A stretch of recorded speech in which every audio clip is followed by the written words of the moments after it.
60.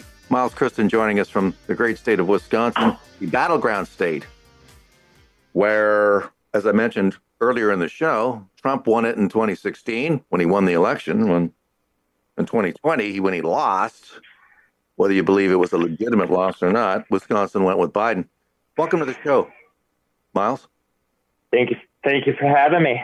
All right. What's it like being down there in a battleground state in the midst, well, on the eve, really, of an election now? It's tomorrow.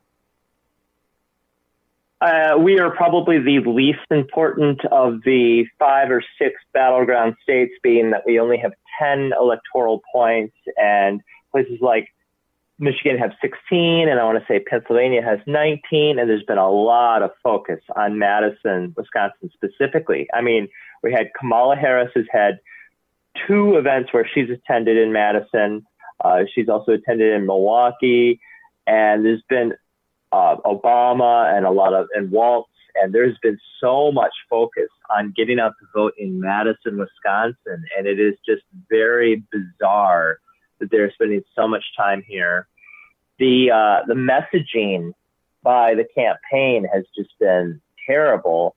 I have done about 200 interviews over the last month, and the Democratic Front Group kids refuse to talk. The only thing they can say is, "I'm sorry, we're just a bunch of college kids." It's like, okay, yeah, you're in your early 20s and you're trying to get people to vote, and you can't mention a specific policy or issue, nothing, because the lobbyists who run your front group tell you not to talk. And that sort of mentality is something they've been doing since really 2014. And I can name election after election that they have lost in Wisconsin.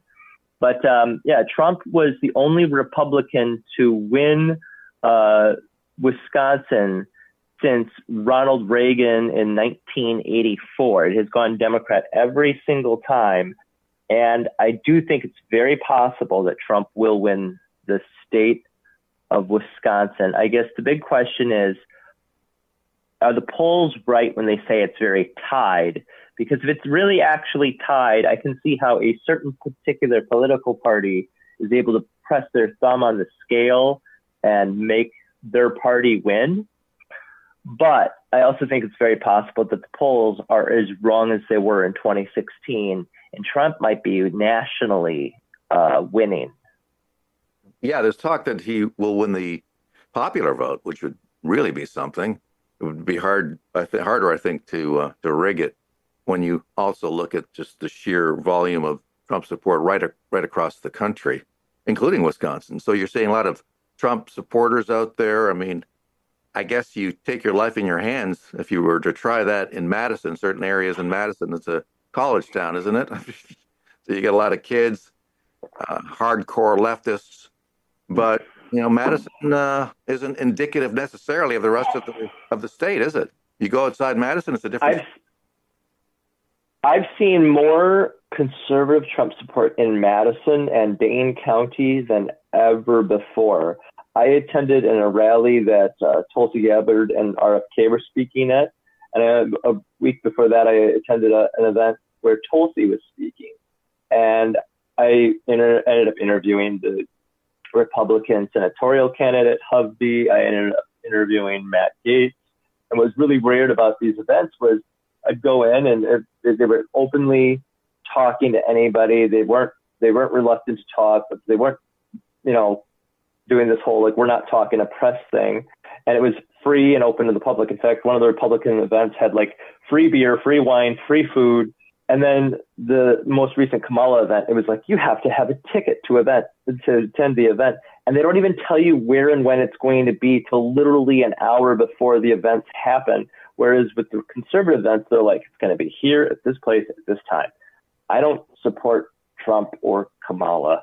And I'm just saying that from an outside perspective, it's like, wow, the Republicans are having these events that are like free and open to the public and inclusive, actually more inclusive. And then the Democrats, it's got this very elitist thing to it. And considering also the fact that the Democrats are very unwilling to talk, the conservatives are very willing to talk. It reminds me of this quote by the comedian Neil Brennan. He's had the whole thing about like conservatives are like, oh, you're conservative, come on in. And then a liberal tells a group of liberals they're liberal, and the liberals go, yeah, we'll see about that. Yeah. Speaking of RFK, he's still on the ballot, I believe, in Wisconsin. The courts came out. You talk about putting a finger on the scale. RFK wanted his name removed, but the court said, no, you don't. Now, don't forget, the Democrats fought to keep him off for the longest time when he was running as an independent. But as soon as he threw his support behind Trump, then they wanted to leave his name on the ballots. That's in Wisconsin and Michigan, I believe. Is that the case? It is. But at the same time, I have to wonder then, okay, but then why did we ever take Joe Biden's name off the ballots? I mean, shouldn't it still say Biden on the ballots then too? And I mean, it isn't just RFK. I know Jill Stein has also had a problem in many states where I want to say she is not on the ballot in all 50 states. I think they were successful in keeping her off many of the states. However, I would say Jill Stein has run a terrible campaign. I mean, I get it that the whole system is against her and everything from allowing her to be able to run, but the internet is still free and accessible, and she has run a really bad campaign. This is her third time running, I should say. Yeah. But the Democrats still want her off. And of course, Cornel West, I think he's also the other leftist who was on the ballot, I think.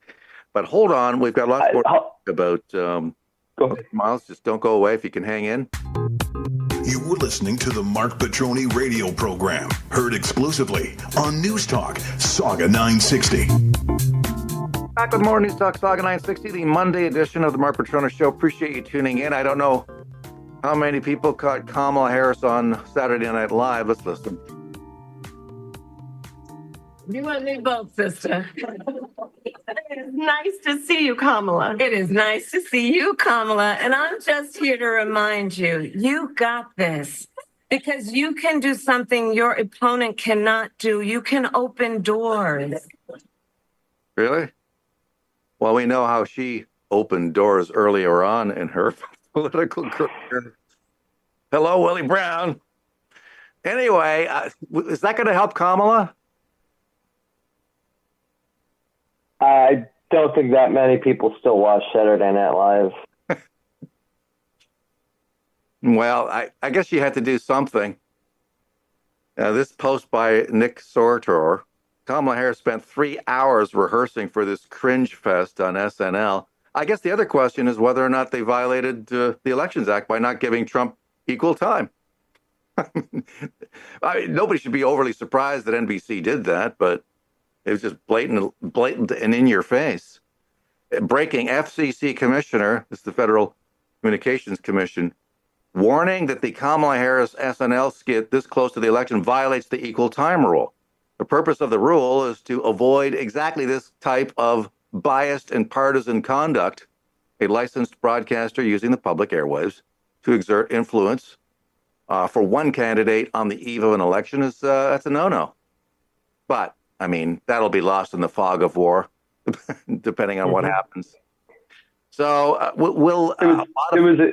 go ahead. It was a huge mistake for her to not do the Rogan podcast, especially considering both Trump and J.D. Vance did it. And instead, the Democratic Party basically sent Senator Fetterman, to go talk. And it's like, it was a huge mistake on their part. Yeah, speaking of Fetterman, I mean, he is not exactly a hardcore Kamala Harris supporter from what I've been able to gather. And he has acknowledged that there's a lot of Trump support in Pennsylvania where he serves as a congressman. He's not the radical lefty that some people thought he was originally. But I guess that kind of dovetails into my next question, which is it's not just a vote for the president, it's also Congress, all right? So you've got a lot of down ballot votes. And in Wisconsin, I mean, I think we've spoken about this in the past. A lot of people choose one party for president and another party for Senate in the House. Is that right? Oh, yes. 2006, 2022, and then there's one in between I can think of as well, where the people will vote for a Democrat and a Republican at the same time in Wisconsin. We've had times when like a governor gets reelected, or Democratic governor gets reelected, but a Republican senator also gets reelected. Is immigration a big issue in Wisconsin? Because there is this story now, the media down there saying that Trump's mass deportations will be an economic disaster. Well, not if you're exporting people who are just collecting money, getting free phones, accommodations, healthcare. I mean, there's a lot of people, sadly, who cross the border that don't have jobs, that they're just living out the fat of the land, aren't they? That is a situation, I would say now more than before. You know, I think the percentage of people who come here and aren't actually working and aren't actually contributing is a higher number now than before. I mean, before it seemed like it was a very low percentage, but when you see this mass number coming and you see these situations, like especially in New York or Chicago, where people are getting free housing, and that's really upsetting to a lot of immigrants who come here, even the immigrants who came here illegally and worked really hard to achieve something. They're very upset when they see people coming here and not also working for it as well. And yes, immigration is definitely probably the top three issues I've heard, especially conservatives talk about. You know, when I talk to conservatives and interview conservatives who I said they're much more willing to talk, they've talked about inflation, the economy, immigration, crime. Those are the four big issues I've heard them talk about. And then with Democrats, the big issue is democracy. It's just like, okay, well, I mean, we're not a democracy, but I mean, if they really think that democracy is under attack, and then the next issue is abortion, and then, I mean, then it really, like, those are the 70% of Democrats I've talked to, it's democracy, 30% it's, you know, little less than 30%, it's abortion, and then like literally 5% of the people I talk to, it's just basically like the environment or something like that. But I mean, overall, the biggest issue I hear from Democrats is Trump bad, Orange Man bad. And it's like, they're not articulating a good argument as much as, well, I disagree with maybe how the conservatives want to deal with issues. The Republicans are addressing issues, specific issues, far more than the Democrats are. How did the Democrats become the pro-war party all of a sudden, as they now are?